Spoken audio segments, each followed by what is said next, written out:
some of the player matchups that we could see in the VGK Star Series, and is Dallas's power play just as lethal as Edmonton's? We'll explain.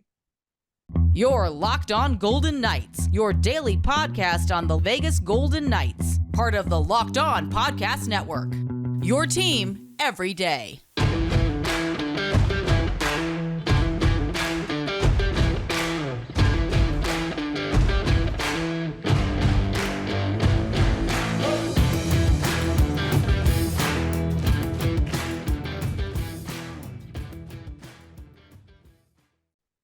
Hi again, everyone. Tony Cardasco along with Chris Golick. We come to you from Las Vegas, your team every day. Thanks for making us your first listen each and every day. You can find our podcast wherever you get your podcast. You could find us on Twitter at LockedOnVGK, at Tony Dasco, at TD Chris G. Locked On Golden Knights is the place to be on YouTube. Please subscribe there. We are brought to you by the Gametime app. Download the Gametime app, create an account, use the code LOCKEDONNHL for $20 off of your first purchase. Some of the matchups, Chris, that we are going to see in the WCF, VGK versus the Stars series, some of the marquee matchups, I think will show us that this should be a pretty close series when you take it down to just the matchups that we could see in the series. And let's start from the top. Jack Eichel versus Roope Hintz, the top two centers on their lines for their respective teams, and 33 points between them in the playoffs.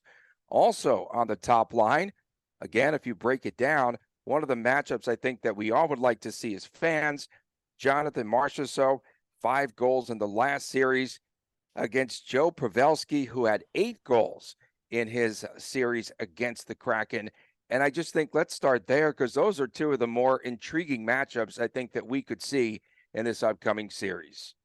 Yeah, I mean, starting with Marchessault, Pavelski, two very similar players, similar size, similar bulldog mentality, and Pavelski, of course, a whole wealth of experience. Although playoff games versus playoff games, Marchessault is probably catching up given the run that VGK has been on for the last 6 seasons or so.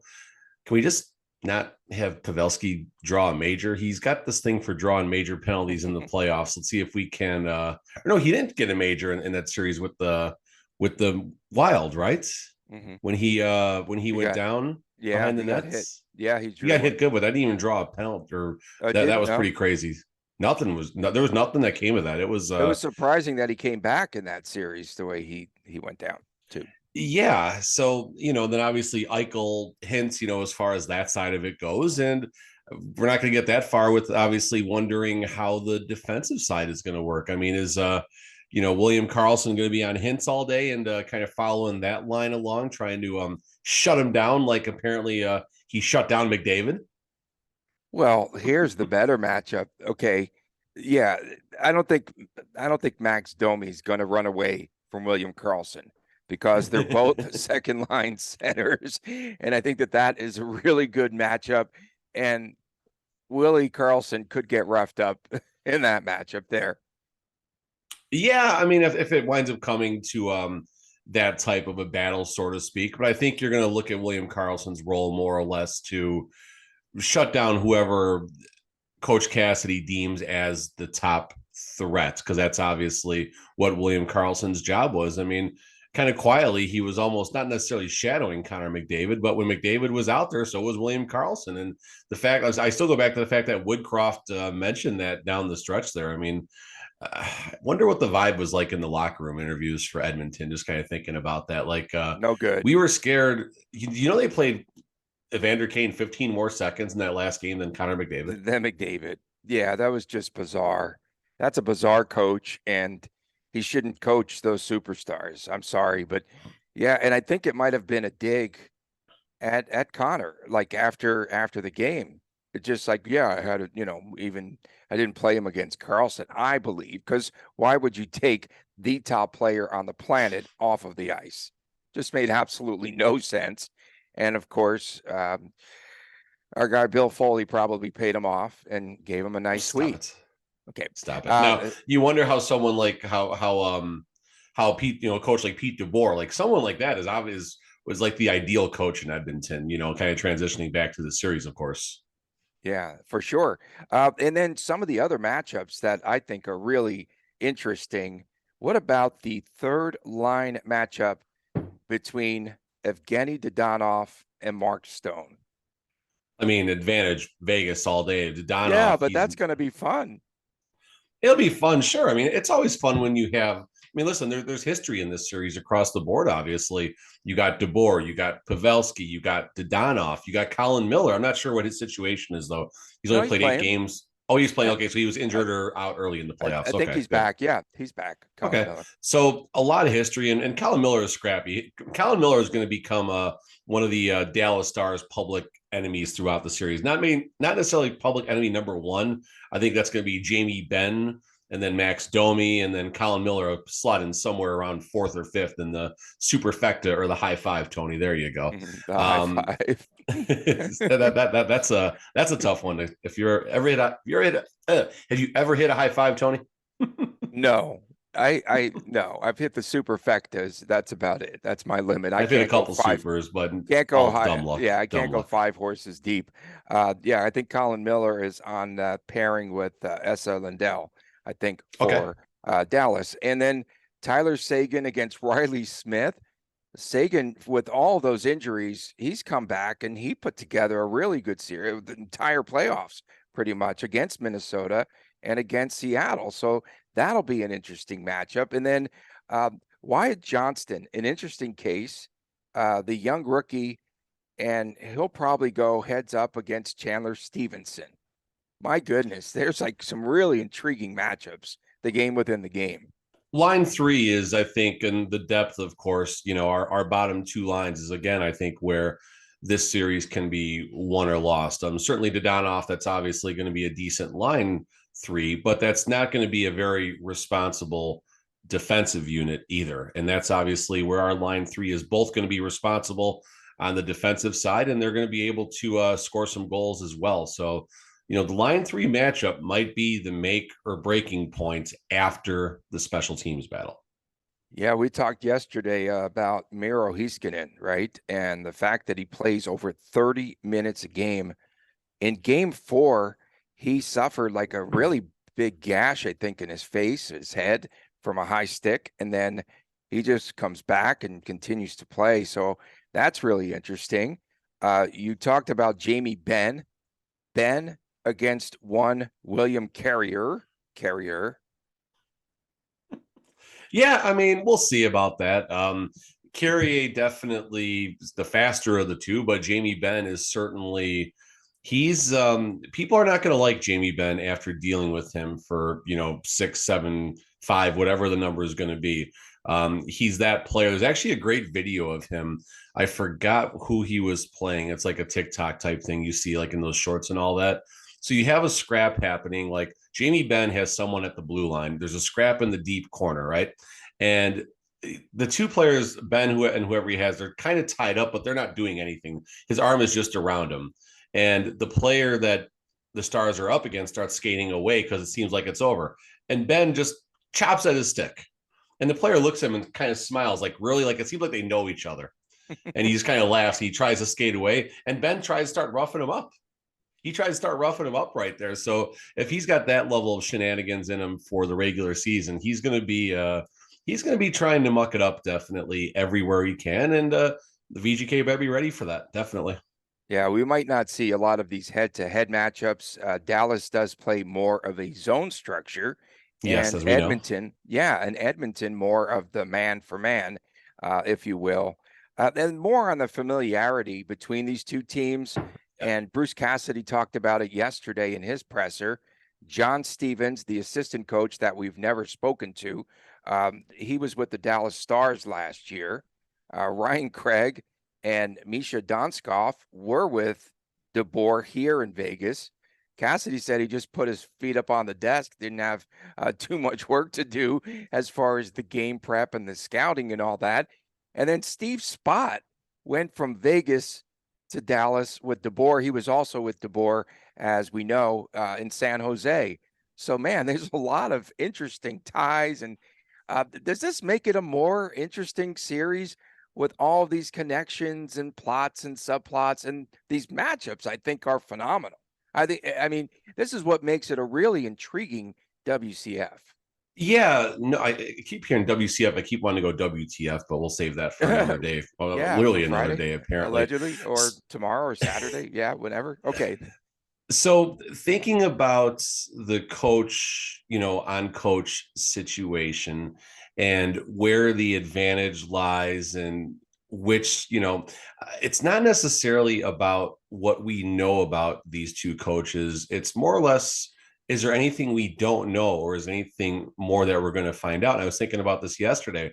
Pete DeBoer, and I don't have the numbers in front of me. My assumption is Pete DeBoer has had a healthy amount of more playoff games coached than Cassidy. I could be wrong on that. I'm pretty sure based on the amount of time in the league, I'm pretty close on that assumption.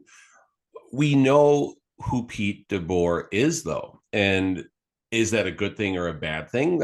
I think that's more of a good thing because I don't know what else Pete DeBoer is going to have. He's been so close. He's knocked on the door of winning a cup multiple times. He's been to the conference final multiple times. He does a good job getting the teams to this spot, but his teams have been unable to make the ultimate jump. Coach Cassidy, same thing. He's knocked on the door a few times in Boston, obviously, and he's been to a cup final before, but he also has a lot less games coached. So is, Coach Cassidy cresting as far as what he's learned as a coach? And is Bruce Cassidy still learning? And if that's the case, give me Bruce Cassidy in this matchup, because Cassidy he's not going to be afraid to try things. He's not going to be afraid to change the lines around. He finally got Bluger in the last series, sitting Amadio, which was a head scratcher to all of us. Well, when Bluger came in, the scoring seemed to slow down, and of course, in games 5 and 6 for the Edmonton Oilers.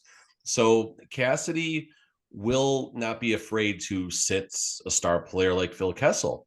Do you think for a second, if Joe Pavelski was not producing, you think DeBoer would take him out of the lineup? Not a chance. Not a chance he would do anything like that. So that's where I hope Cassidy, being a little bit younger, a little bit less afraid, and for lack of a better term, he doesn't care about his relationship with the players. He's going to give the team. Cassidy's not a player's coach. Pete DeBoer is a player's coach, if that makes sense. Yeah. And he'll drink some beers with his cowboy hat on if they win this series, maybe after W's. And hopefully DeBoer doesn't show up, with the Vegas flu like he did, for the All-Star game awesome. here a couple of years ago. And the interesting part, too, with this series, VGK is going to have to be, if you will, a more patient team, right? Because of the way that the structure is going. I think so, personally. Another thing to guard against, it's not tape to tape. It might be like more stretch passes. They might have more stretch passes that you have to be aware for, because they will spring a forward out. And we saw this in the final game in Game 7, where a couple of times Dallas caught the Kraken off guard, right? And they're just going to break it out. So that could be something. You better play well in transition defensively if you're VGK. Yes and no. So yes, of course, you got to play well defensively no matter what the scenario is. But Cassidy is Pete DeBoer is opportunistic. He will not take as many chances, and we'll just kind of wait for those opportunities. And you don't see, I think this is our next segment, so I won't get too deep, but the power play certainly at times is rather vanilla. And we'll see if, Pete DeBoer is going to have something else up his sleeve, as is Coach Cassidy. Both these coaches are very familiar with the situations based on the coaching carousel and what happened, history with the players, etc. I still think we have a slight advantage on the Vegas side because they know Pete DeBoer's system up and down. They know everything about it. And DeBoer's system follows him everywhere he goes. It works. He has a great offensive minded structure. When it's performing well, it is, very lethal. We've heard Max Pacioretty give it extremely high marks when they spent their time together here in Vegas. Whereas DeBoer might not be as familiar with, he's familiar with the players, he's familiar with the arena, he's familiar with all the day of game stuff. He'll be comfortable walking into T-Mobile Arena, which certainly is a good thing.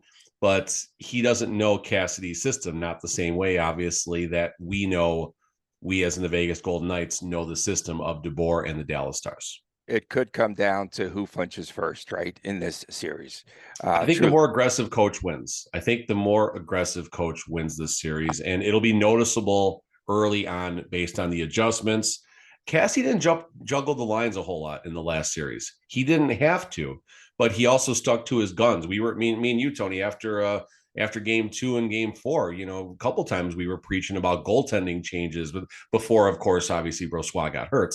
We were talking about a possible goaltending change, moving players around. Do we bring Phil Kessel back in? Do we give Keegan Kolesar? I want Kolesar. Yeah, please change that one. The kid who's scoring all the goals, the rookie. Come on, why can't Dorofeev? Thank you. I said I got it before you. I couldn't even think of Dorofeev. I know where you were going. Coming up next, we do know where we're going. And remember, Steve Spott was hot trash here with the VGK power play, but we'll talk about special teams when we return. And Dallas is very strong currently in the playoffs on the power play unit and also on the PK. Talk about my that. My camera might go off for a second. Don't panic, okay? Keep doing your thing. Don't worry. Oh, I will. Trust me. Okay. Back with more after this on Locked On Golden Knights. There is no I in team. There is, however, an I in Chris and an I in Golick, and that's why he gets all the pub on this show. But there also is an I in Indeed, and that's the hiring platform that you come back, Chris. And that's the hiring platform that you need to build yours on. When you're hiring, you definitely need Indeed. Indeed is the hiring platform where you can attract, interview, and hire all in one place. Instead of spending hours on multiple job sites searching for candidates with the right skills, Indeed's a powerful hiring platform that can help you to do it all.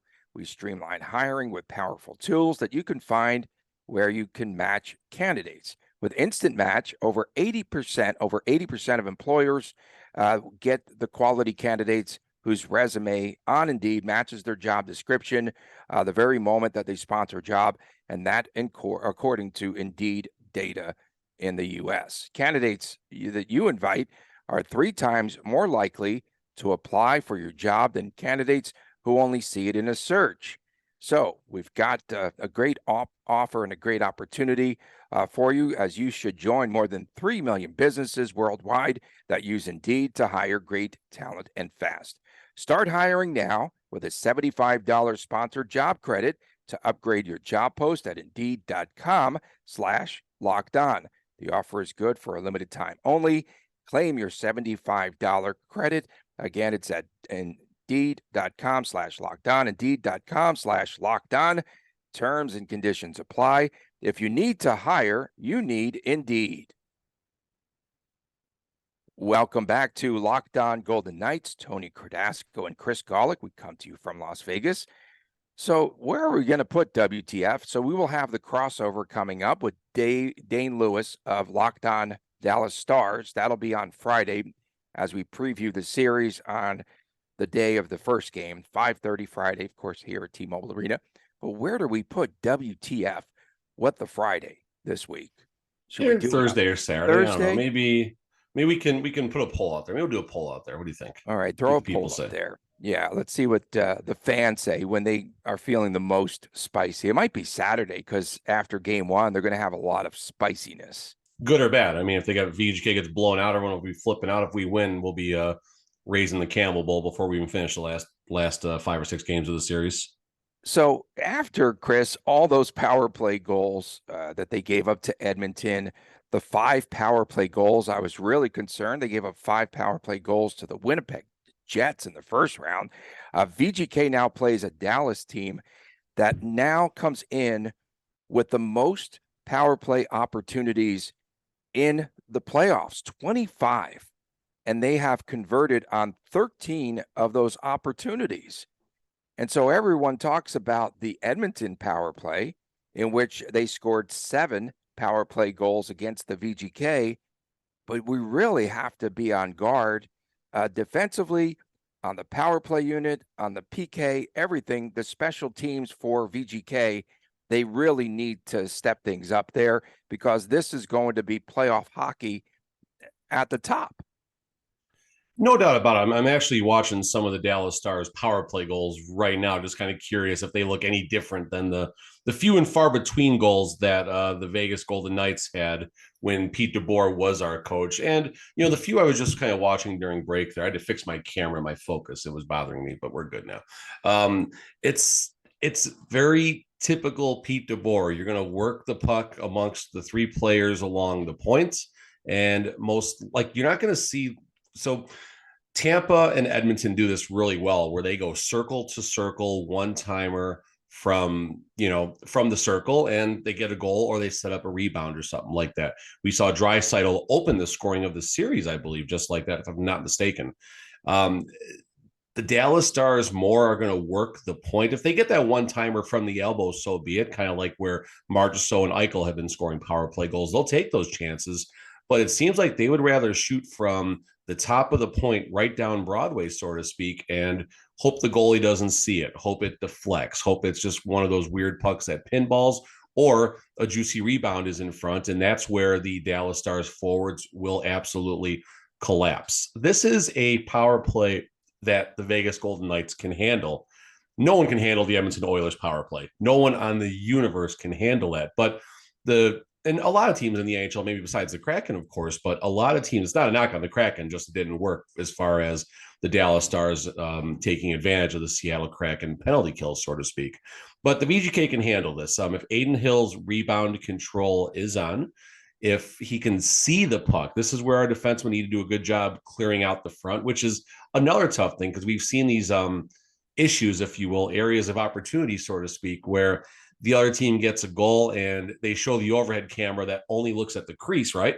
And you see just one or even two opposition players and the goalie and nobody else. So, of course, we need to avoid having those types of breakdowns. But again, if VGK can play a responsible defensive series, especially on the power play, penalty kill, same thing, I guess, and not chase, stay at home, you know what DeBoer is going to do. He's going to move the puck up top and hope to get that shot. Give him those passes. Give him all those passes because they're not going to make the low pass. They're looking for that shot from the points. And I mean, that's how they scored so many goals in that 4-0 shellacking early in the season in his welcome back game. Okay, that's interesting. Really good insight and perspective there, Chris. Appreciate that. I know the fans do.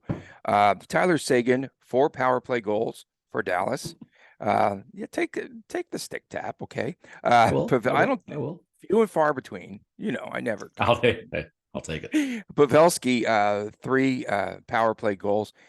He's a master with the stick, man. Those tip-ins in that last series were they were absolutely unbelievable. Vegas has, believe it or not, in 2 series, they have 7 power play goals, led by Jack Eichel, Mark Stowe, I should say, because they stowed him away, a couple, Stevenson and Smith with 1 apiece. Riley Smith he's really got to step it up in this series. We saw, Marchessault come back, and he played really well the last series after going goalless in the series against Winnipeg too. Riley Smith goals in consecutive games, I believe, and goals in 5 and 6, if not mistaken, to start, right? It was Marchessault and Smith, and then who got the last goal of that game? I don't remember. No, I can't recall. Okay. Karlsson, empty netter. So Riley Smith hang on. Did you see what the neighbors and fans did to Marchessault's lawn? I think it was his immediate. I have to assume, first of all, he's in a gated. I don't know. Maybe he's not in a gated community, but or wacko, stay off of his freaking lawn. Stay off of his lawn. The fact that I believe the Vegas Golden Knights tweet that or no. I know, the media, other places someone took it. Someone took it off of his wife's Instagram. I've got issues with that. I've got issues. You follow every wife's Instagram, Tony. Stop it. You follow every single one. Yes.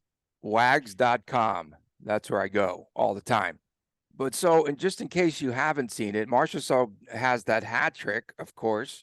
And when he gets back home, there's all these hats. There's like 50 of them on his lawn. And people, I guess, just showed up and put hats on his lawn. this tells you about his neighborhood. There's just 50, 30, and $40 hats, $2,000 in hats on his lawn. So that tells you something about Marchessault's neighborhood right there. I mean, it's fun. Like it's weird if 250 random fans line up and do this, right? When it's your neighbors celebrating with you, I mean, I gotta think Marchessault. I mean, I've seen him, a few different times. I gotta think Marchessault is pretty personable when the cameras are not around. He's got that personality. So I gotta think he knows his neighbors and stuff, and he tries to have that normalcy, if you will, of a life outside of the hockey rink. So I'm guessing he thought it was kind of fun. I'm thinking that wasn't that big of a deal. Who knows? Sorry to cut you off. So you were saying about the I have no power play. idea. What was I saying? Power play. Riley Smith. Riley Smith. Yeah, so we were talking Riley Smith stepping up down the stretch there. And you said 7 power play goals in the postseason for VGK so far? Yeah, they just need more. They need more opportunities, basically. They do. And, I think you'll see, like Edmonton, no one's going to match their speed, right? And Dallas has some speed, but they also got some thumpers. And maybe this is something that Dane can help us out with when we do the crossover. I got to think Vegas might be the faster of the teams if it's not going to be evenly matched up, at least. I mean, we're not going to be chasing the Dallas Stars. It's not a knock on the Dallas Stars. It's just, there's other strengths and weaknesses both teams have. I won't necessarily give either team the check mark in the speed category. But back to Riley Smith, yeah, I mean, the Misfits as a whole need to keep doing what they're doing. And Karlsson is not hitting the score sheet. He is getting marks from opposing coaches for his defensive game. So you take that with something that's important, obviously. And Marchessault, he is, outside of what Jack Eichel's doing, Marchessault is becoming the X factor, the difference maker, the go-to when we need that big goal. And we're only halfway, knock on wood or whatever you got in front of you, we're only halfway through what's hopefully going to be a long playoff run, and see if Marchessault can keep this up. It's pretty remarkable. We had some shots fired by a Fort Worth Star-Telegram columnist yesterday. I don't even believe that he covers sports. Shades VGK. We'll tell you all about that, as well as the Arizona Coyotes are probably going to have to leave town. Talk about that when we return right here on Locked On Golden Knights. Forget planning months in advance. Chris and I go to Gametime, the Gametime app that has a lot of deals on tickets right up until the day of the event. Chris has used it. It's really good, effective, and we really like the way that we could navigate through the app. Of course, you could get some great last-minute deals on the Vegas Golden Knights games, and I saw the lowest ticket price at about $1.29. Not so bad in today's world of those high ticket prices. Yeah, just wait. With the Gametime guarantee, it means that you will always get the best price. If you find tickets in the same section and row for less, Gametime will credit you 110% of the difference. The fastest growing ticketing app that you could find in the country. And it's good for one reason, because they give you a lot of images of the seat before you buy it. You buy tickets in a matter of seconds. Tickets are sent to you directly on your phone. You never have to dig through your email. We've all been through that process. So download the Gametime app today. If you do create an account, use the code LOCKEDONNHL for $20 off of your first purchase, which is pretty good. And so that ticket might be less than $100. Who knows? For VGK. Terms apply. Again, create an account, redeem the code with the code LOCKEDONNHL for $20 off. Download the Gametime app today. Last minute tickets, lowest price guaranteed. Welcome back to Locked On Golden Knights. Tony Cardasco and Chris Golick. We come to you from Las Vegas each and every day. Thanks for making us your first listen. Please go to the YouTube channel and subscribe. My man Chris Golick does a terrific job with our YouTube, and we really do appreciate all of your comments and all the shenanigans that carry over there. So, Chris, Ryan J. Rusak from the Fort Worth Star-Telegram, he thought he made a funny. And, then, just trying to build up the Dallas Stars and just inviting fans to be on this bandwagon for Dallas. It was okay, and I'm reading this through this column, and it's okay, reasons why you should be supporting the Dallas Stars. That's fine. But he went a little bit overboard, and it was a really bad op-ed. it also said, the Knights have terrible uniforms of all things, and a completely made up second choice nickname. They can't even be bothered to bear the entire name of the city. What was They our first, must Nick? What be was the first choice top. for our name? Well, at least, there's some depth, behind the name, and there's a reason. There's a good story behind it with Bill Foley, of course, and an Army and all of his tie-ins in the academy. I mean, they just took the name that they had in Minnesota, which should be the No Stars, but they do have stars now. So the Dallas Stars came from Minnesota with the North Stars, and they did. That's just So sloppy seconds. Sloppy seconds. They moved. sloppy seconds. Okay. Yeah, I like that. Okay. So no, I just had to get the fans riled up and some really good comments on Twitter. But sometimes people try to be funny and it just flops. That wasn't good. It wasn't funny. Yeah, I know all about that. 9 hours ago, he actually put a tweet out there. Hi, Golden Knights fans, welcome. Basically, hoping. He put that out about 9 hours ago. So far, 250 people have seen it. Only responses from MJ. It says Knights in 6. Yes. I mean, whatever. Awesome. That's going to be goofy. There was some type of bet I know between, I don't know if it was politicians or who it was, but whoever it was from Edmonton put a nice tweet out yesterday talking about a bet. I forgot what it was, but there was some type of, I don't know if it was a charity bet or a food bet or whatever it was, but it was a real nice, classy response. And, listen, this person's got a job to do just like we do, I guess, right? This isn't a job. This is not a job, but, they're going to talk about things. We're going to stir the pot a little bit and fine, whatever. But, making comments about the jerseys like that and the name of the team, like that's, find something else. Go after Chance. No disrespect, Chance. No disrespect. No disrespect. Go after Chance. That's an easy. Go after Chance. Go after the Golden Knight. Town crier. Go after the town crier. Definitely the town crier. Go after our pregame open, which is going to be something fun. Of course, we'll have a new one for Friday and Sunday. You want to do all that? Fine. Even the mustard colored jerseys. I'll give you that because a lot of people don't like it. He's not a sports writer. Who is he? I think he's just a regular general columnist. I think he's just a columnist. Period. Good for him. He got some. I mean, we gave him more pot than he'll ever get. He got a D-rate podcast to blast him. So good job, bro. That's awfully funny that he responded because that's in response to our tweet. He won't.